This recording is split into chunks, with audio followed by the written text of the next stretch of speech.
Mizmor LaDavid, Adonai, mi yagur b'yahalecha, mi yishkon bahar kachecha. Holech tamim ufuel tzedek, v'dover emet bilvavo.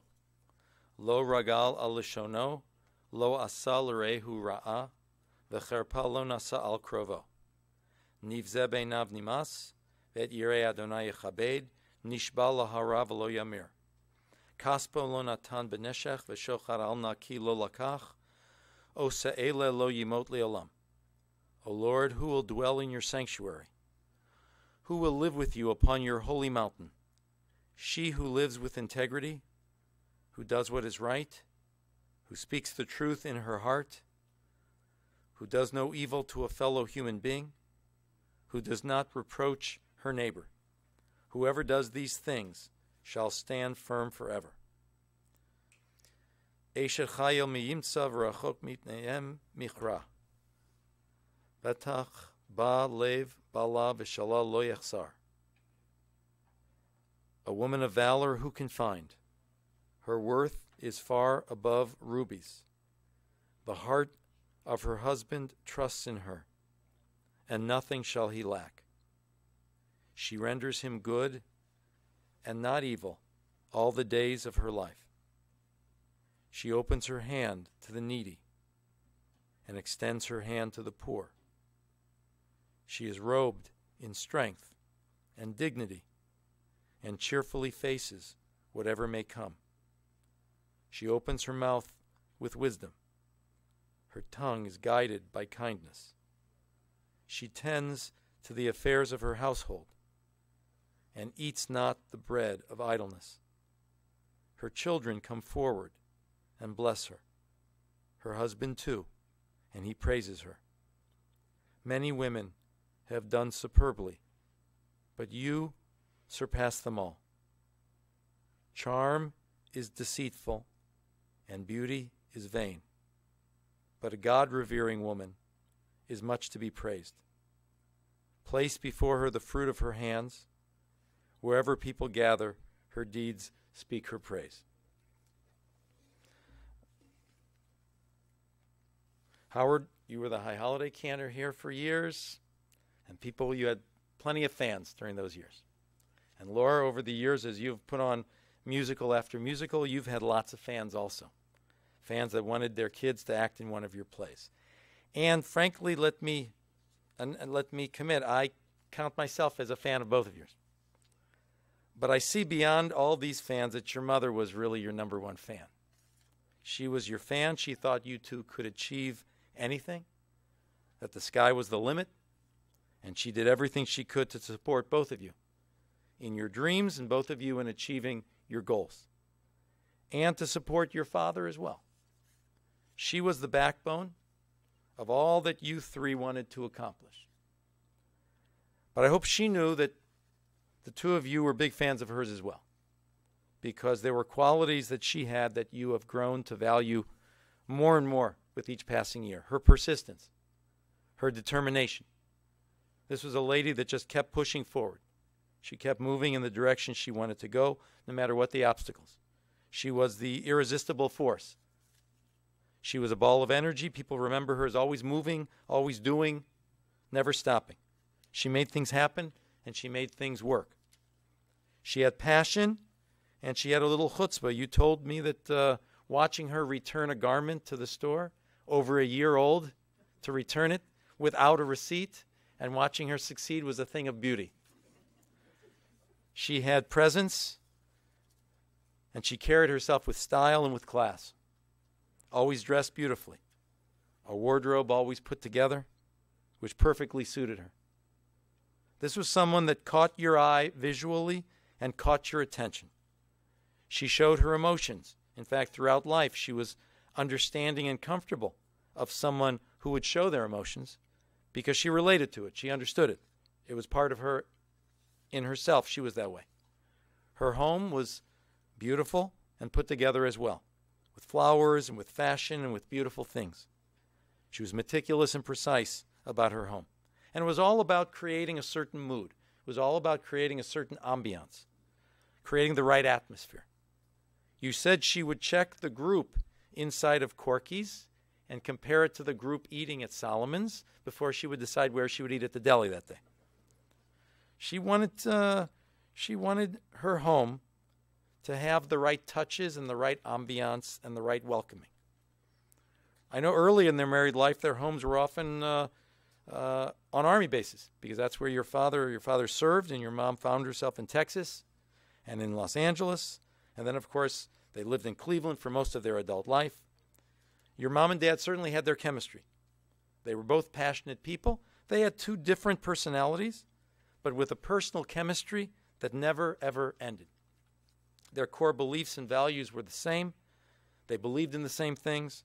They both adored children. They waited years to have their first child, and you two were everything to them. And they loved being parents. And here, of course, as a parent, there was probably some bittersweet for your mom, because her own father, who she was very, very close to, died suddenly at the age of 48. This was a major loss for your mom. After all, it was her father, and she really did feel a kinship with her dad. It was a very, very important moment, and unhappy moment in her life. But she remembered him, and she carried forward, even as she raised the two of you. You two noted that she was very protective of his memory in the stories that she would tell you. And let me add, if your mother could tell a good story, and clearly she could, poignant and meaningful and compelling and dramatic stories, I think you learned from the best, because you two folks tell some of the best stories. Several times you would introduce in our discussion, this is the best story. No, this is the best story. And then there was another, and then there was another. It was really wonderful to see, because your memories are so vivid. Your memories are so vivid as if they happened yesterday. Your memories are powerful, and clearly those memories are going to carry you now, each day into the future. I think the memories were so vivid because I think life with your parents and with the extended family, life was lived out in color, so to speak. It wasn't black and white. Your parents lived a life of color. You both made them very, very proud. You two both gave them more stories to tell and more memories to give them satisfaction. Certainly for your mom, perhaps two of her greatest stories that you gave her are a little bit more recent. We call them Henry and Sophie. She loved being a grandmother, a safta or a sasa, or how I know there are all different ways of pronouncing that. She loved both of you. With you, Henry, she was with you constantly, in a lot of ways, raising you on a day-to-day basis. Any worries about her being too old to be a grandmother, she was on the floor. She was doing everything she needed. And with Sophie, providing support as your journey has gone on, how to give you the best way to learn and to achieve, and she was there for both of you. It was clear that your safta loved you both no matter what and gave you unconditional love. And it's also very clear that moving into both of your futures, that she would give you unconditional acceptance no matter what your life's journey takes you and where it takes you now and in the future. She had been raised one of four, 3 girls and a boy, always felt herself in a close family, close to both her parents, traditional home, kosher home, close also with her siblings. She always felt proudly and strongly Jewish, proud of her Jewish memories. She lit candles on the Erev Shabbat, proud when your father served as cantor at Bethenu for a period of time, proud of the day that she took Henry you to the mikveh, and she was there, proudly looking on, always a proud and loyal Jew. This was a proud woman and a capable woman. She created a certain ambiance in everything that she did, in her home, in her relationships, and a lot of it was in herself.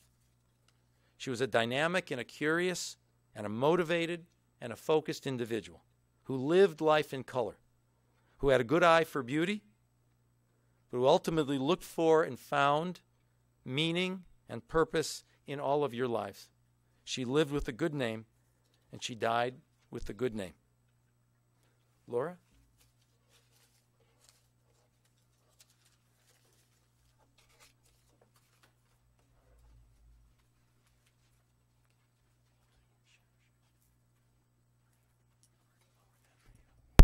That's okay, thank you. Hi.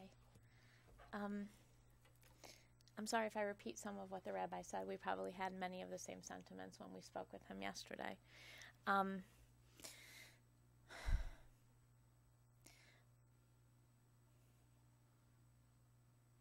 My mom was a firecracker.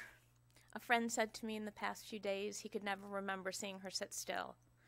As a mother, she was more than a firecracker. She was a fierce force that was like a live current running through our lives, and her energy was boundless.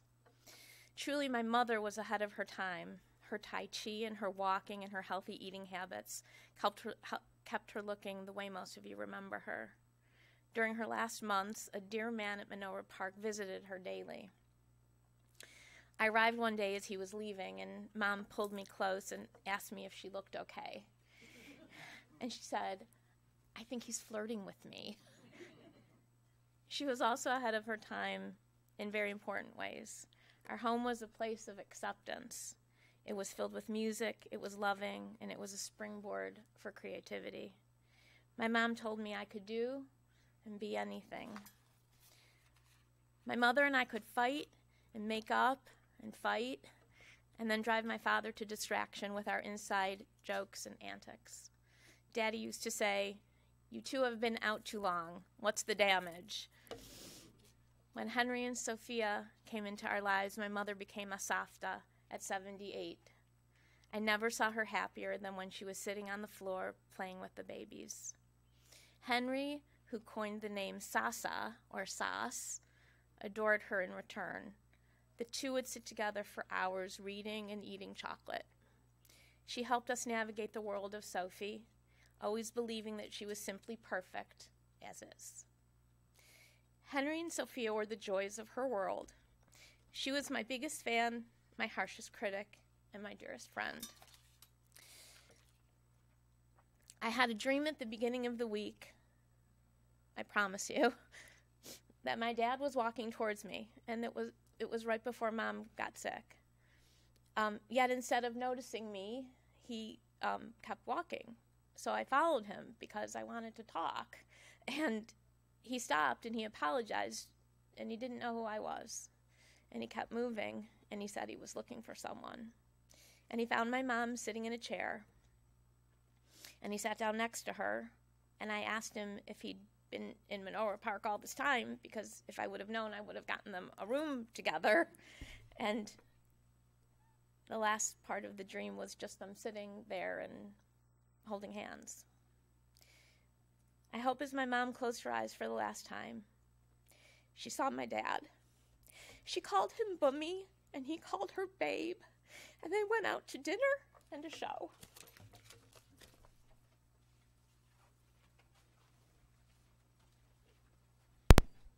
Let's rise for the memorial prayer.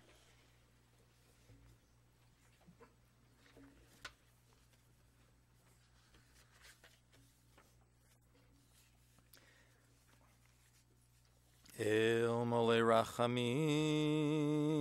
shochen bamromim hametzei menucha nechona tachat kanfei hashchina b'malot kedoshim utehorim kazor rakia masirim et nishmat ita bat chaim v'yochevet Shalcha lolama began Eden tehe menuchata anabal harachamim hastireha beseter kanafecha leolamim utzror bitzroechem et nishmata Adonai hu nachalata v'tanuach b'shalom hamishkava v'nomar amen.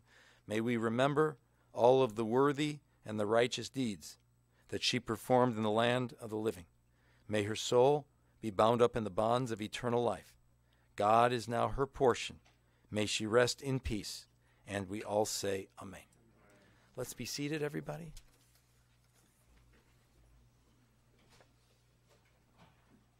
We want to offer our condolences, of course, to the family, to Howard and to Laura.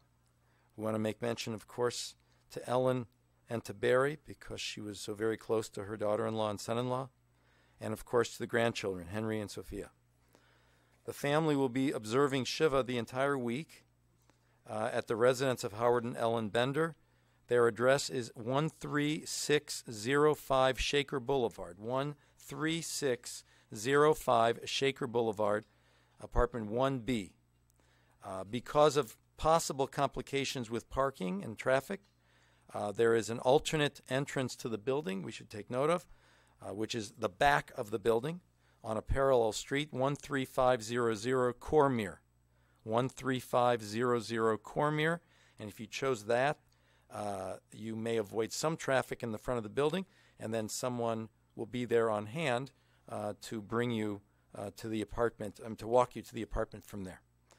Services are going to continue through the burial portion of the service. We're going to continue by processional to the burial spot, and then the Shiva visitation will begin today and continue today until 7 p.m.